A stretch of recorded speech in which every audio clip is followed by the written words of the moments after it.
from illiterate killer to Pulitzer Prize nominee, all from inside America's deadliest prison. Wilbert Rideau spent 44 years at Angola Prison and used his pen to transform both himself and the entire institution. This is the most incredible redemption story ever told from behind bars. Don't forget to subscribe for more amazing prisoner transformation stories. Wilbert Rideau, born 1942 in Louisiana. High school dropout who killed during a bank robbery at 19. Sentenced to death, spent 44 years at Angola Prison. Transformed from illiterate killer to Pulitzer-nominated journalist. Julia Ferguson, 34-year-old bank employee and mother of 3. Killed during Wilbert's robbery attempt in 1961. Her tragic death led to his life sentence and eventual transformation in prison. Warden C. Paul Phelps, progressive prison administrator at Angola, believed in rehabilitation over punishment. He created the Angolite magazine and gave Wilbert the opportunity that changed his life.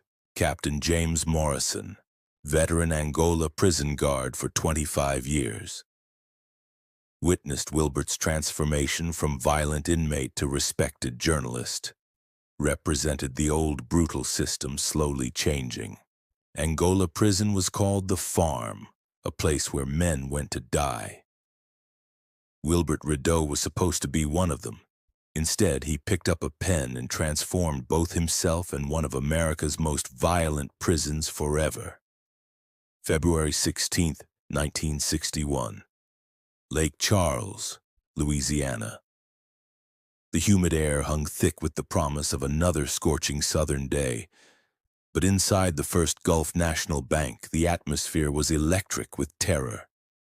19-year-old Wilbert Rideau stood behind the counter, a .22 caliber rifle trembling in his young hands, his heart hammering against his ribs like a caged bird desperate to escape. Wilbert hadn't planned to become a killer that day. Hell, he hadn't planned much of anything in his short, chaotic life.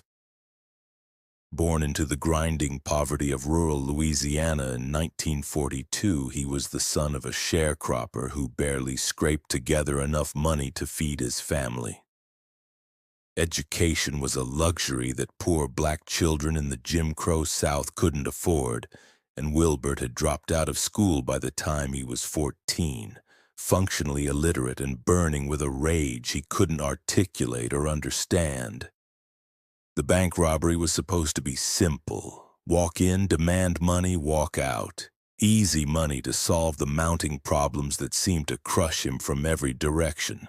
Unpaid rent, empty stomach, the constant humiliation of poverty in a society that offered no legitimate paths to escape it. But nothing about that February morning went according to plan. When the bank tellers hesitated to comply with his demands, panic set in. Wilbert's finger tightened on the trigger and the rifle fired almost by accident. Bank employee Julia Ferguson, a 34-year-old mother of 3, collapsed behind the counter, blood spreading across the linoleum floor like spilled ink. The sound of the gunshot seemed to echo forever in the small bank. Wilbert stared in horror at what he had done, the weapon suddenly feeling impossibly heavy in his hands. This wasn't supposed to happen. He was a thief, not a killer. But Julia Ferguson was dying, and there was no taking back the bullet that had torn through her chest. In the chaos that followed, police sirens, screaming witnesses, his desperate attempt to flee, Wilbert's life as he knew it ended. He was captured within hours. Still carrying the smoking rifle, still wearing the same clothes stained with Julia's blood. The trial was swift and merciless. In 1961, Louisiana, a young black man who had killed a white woman during a robbery faced a justice system that was already convinced of his guilt before he even entered the courtroom. The evidence was overwhelming, the crime undeniable, and the verdict inevitable. Wilbert Rideau was sentenced to death in the electric chair. But legal appeals and the glacial pace of death penalty cases meant that Wilbert would spend years on death row before facing execution. Those years stretched into decades as his case wound through the appeals process, and eventually his death sentence was commuted to life imprisonment without the possibility of parole. His destination was the Louisiana State Penitentiary at Angola, a place that would become both his home and his hell for the next 4 decades of his life. Angola Prison was unlike any place on earth. Spread across 18,000 acres of former plantation land along the Mississippi River, it was the largest maximum security prison in the United States. The facility housed over 5,000 inmates, most of them serving life sentences or multiple decades for violent crimes. The prison's nickname, the Farm, was a cruel euphemism for what was essentially a small city dedicated to human warehousing. Angola was where Louisiana sent its most dangerous criminals to disappear forever. The unofficial motto among guards and administrators was simple: "You come to Angola to die." The prison's history was as dark as its reputation. Built on land that had once been a slave plantation, Angola maintained many of the same dynamics of racial oppression and economic exploitation that had characterized the antebellum South.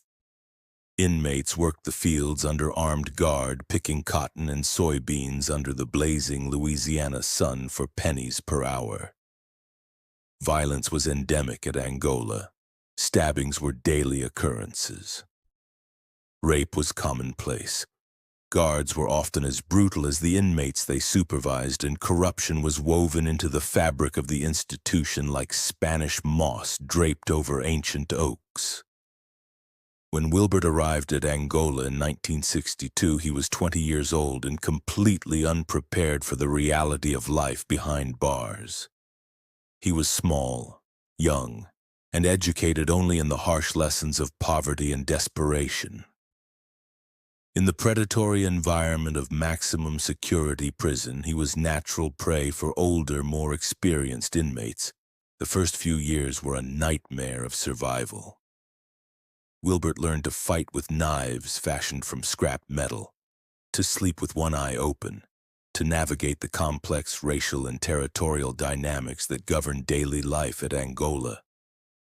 He formed alliances for protection, participated in the underground economy of contraband and favors, and gradually hardened into the kind of man who could survive in hell. But something inside Wilbert rebelled against the idea of simply enduring until he died. He had always been intelligent, even if his formal education had been cut short by poverty and circumstance. During his 3rd year at Angola, he began to teach himself to read and write properly, using discarded newspapers and library books that other inmates had abandoned. Reading opened up worlds that Wilbert had never imagined: history, literature, philosophy, politics. He devoured everything he could get his hands on, hungry for knowledge that might help him understand not just his own life, but the larger forces that had shaped it. By the late 1960s, Wilbert had become known among both inmates and staff as an unusually articulate and thoughtful prisoner. He wrote letters for other inmates who were illiterate, helped them navigate the bureaucratic maze of the prison system, and gradually developed a reputation as someone who could express complex ideas in clear, compelling language. This reputation caught the attention of C. Paul Phelps, the prison's progressive warden, who was attempting to reform Angola's brutal culture. Phelps believed that education and meaningful work could help transform inmates from dangerous predators into productive citizens. As part of this reform effort, he established a small prison newsletter called the Angolite. The newsletter was intended to be a simple publication that would keep inmates informed about prison policies and activities. It was hardly ambitious journalism, just a few mimeographed pages produced monthly by a small staff of inmate volunteers. But when Phelps offered Wilbert the opportunity to work on the Angolite in 1975, something extraordinary happened. Wilbert saw the newsletter not just as a job, but as an opportunity to tell the untold stories of Angola and its inhabitants. Under Wilbert's leadership, the Angolite began to evolve from a simple institutional newsletter into something unprecedented in American journalism. A serious publication produced entirely by prison inmates that fearlessly investigated corruption, violence, and injustice within the prison system itself. Wilbert's first major investigative piece exposed the widespread sexual violence at Angola, documenting patterns of rape and exploitation that prison administrators had long ignored or covered up. The article was meticulously researched, sensitively written, and unflinchingly honest about the brutal realities of prison life. The response was immediate and dramatic. The article was picked up by newspapers outside Louisiana, bringing national attention to conditions at Angola for the first time. Prison reform advocates praised Wilbert's courage in shining light into corners that had long been shrouded in darkness. But the article also made Wilbert enemies within the prison. Guards who were implicated in the corruption resented his investigations. Some inmates felt that he was betraying prison codes of silence by cooperating with outside authorities and journalists. Wilbert's life was threatened multiple times. He was placed in protective custody on several occasions when tensions within the prison reached dangerous levels. But he continued writing, driven by a growing sense that his pen could be a weapon more powerful than any knife or gun. Over the next decade, Wilbert transformed the Angolite into one of the most respected publications in American journalism. His investigative pieces exposed everything from prison medical neglect to guard brutality to the arbitrary nature of parole decisions. He profiled inmates whose cases highlighted flaws in the criminal justice system, and he wrote thoughtfully about the possibilities for rehabilitation and redemption. The quality of Wilbert's journalism was remarkable by any standard, but it was extraordinary considering the circumstances under which it was produced. He worked from a tiny office in the prison with limited access to resources and constant restrictions on his movement and communication. Yet he managed to produce work that met the highest professional standards. The Angolite, under Wilbert's leadership, won numerous awards from national journalism organizations. The publication received the American Bar Association's Silver Gavel Award, the Robert F. Kennedy Journalism Award, and recognition from the Society of Professional Journalists.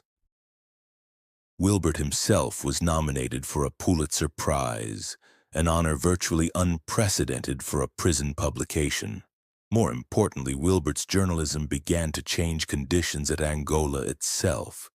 His investigations led to policy reforms, disciplinary actions against corrupt officials, and improvements in medical care and inmate safety. The pen truly had proven mightier than the sword in transforming one of America's most violent prisons. But Wilbert's influence extended far beyond Angola's walls. His writing attracted the attention of scholars, activists, and policymakers who were working to reform the American criminal justice system. He became a leading voice in debates about prison conditions, rehabilitation, and the death penalty. His 1992 memoir, In the Place of Justice, provided an unprecedented inside look at life in America's most notorious prison. The book was acclaimed by critics as both a powerful piece of writing and an important document of social history. It showed how someone could maintain their humanity and dignity even in the most dehumanizing circumstances. Wilbert's transformation from killer to journalist also represented something larger about the possibilities for redemption and change. He never minimized or excused his crime. Julia Ferguson's death remained a source of genuine remorse and responsibility throughout his life. But he demonstrated that even someone who had committed terrible acts could contribute something positive to society. His case became a powerful argument for rehabilitation over purely punitive approaches to criminal justice. If someone like Wilbert Rideau could transform himself so completely, what did that say about the potential for other inmates to change and grow? The question of Wilbert's eventual release became a cause célèbre among criminal justice reform advocates. They argued that his decades of exemplary behavior, his contributions to journalism and prison reform, and his obvious transformation made him a prime candidate for commutation or parole. But Wilbert's case also generated controversy and opposition. Victims' rights advocates argued that he had forfeited his right to freedom when he killed Julia Ferguson. Some Louisiana politicians opposed his release as being soft on crime. The case became a test of whether society could ever forgive someone who had committed murder, regardless of how much they had changed. The legal battles over Wilbert's release stretched on for years. His death sentence had been overturned by federal courts in the 1970s due to racial discrimination in jury selection, but he remained sentenced to life without parole. Multiple appeals and requests for commutation were denied by Louisiana governors who were unwilling to appear lenient toward a convicted killer. Finally, in 2005, after 44 years behind bars, Wilbert Rideau was released from Angola Prison. A federal judge ruled that his original trial had been fundamentally unfair due to racial discrimination and inadequate legal representation. At age 62, Wilbert walked out of the prison that had been his home for most of his adult life. The world that Wilbert entered in 2005 was radically different from the one he had left in 1961. Technology had transformed communication and media. The civil rights movement had changed American society in ways that would have been unimaginable when he was sentenced. The man who had been functionally illiterate at age 19 was now recognized as one of America's most accomplished prison journalists. Adjusting to freedom after 44 years of incarceration presented enormous challenges. Simple tasks like using an ATM or a cell phone required learning entirely new skills. The pace and complexity of modern life could be overwhelming for someone whose world had been circumscribed by prison walls for decades. But Wilbert approached freedom with the same determination and intelligence that had characterized his transformation in prison. He wrote another book about his experiences, continued speaking and consulting on criminal justice issues, and maintained his commitment to telling stories that might help reform the system that had shaped his life. Wilbert's post-prison years were dedicated to helping other inmates and advocating for criminal justice reform. He worked with organizations that provided support for former prisoners re-entering society. He testified before legislative committees about prison conditions and rehabilitation programs. He continued writing and speaking about the possibilities for redemption and change. His story became a powerful example in debates about life sentences, the death penalty, and the purposes of incarceration. Was prison supposed to be purely about punishment, or could it also be about rehabilitation and redemption? Wilbert's transformation suggested that even the most serious offenders might be capable of profound change if given the opportunity and support. Wilbert never forgot Julia Ferguson or the pain that his crime had caused her family. In interviews and speeches, he consistently acknowledged his responsibility for her death and expressed genuine remorse for the violence that had defined his youth.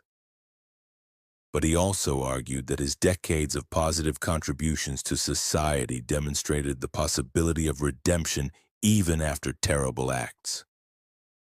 "I can never bring Julia Ferguson back," Wilbert said in a 2010 interview. "I can never undo the pain I caused her family or the fear I created in my community.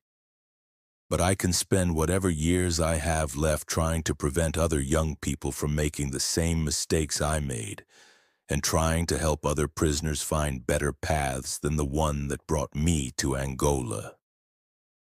His advocacy work focused particularly on juvenile justice and alternatives to life sentences for young offenders.